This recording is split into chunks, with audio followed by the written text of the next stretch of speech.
Serious question. Is there actually a polite way to sneeze, or are we all just doomed to chaos? Oh, there's a technique, and if you don't do it right, you might terrify everyone around you.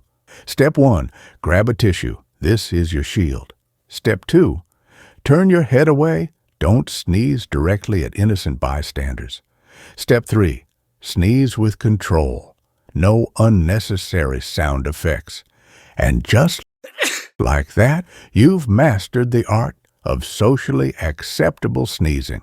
By the way, if you've ever sneezed at the worst possible moment, hit the like button. All right, let's see if I can sneeze like a civilized human being. And if you think I'll still mess this up, subscribe now.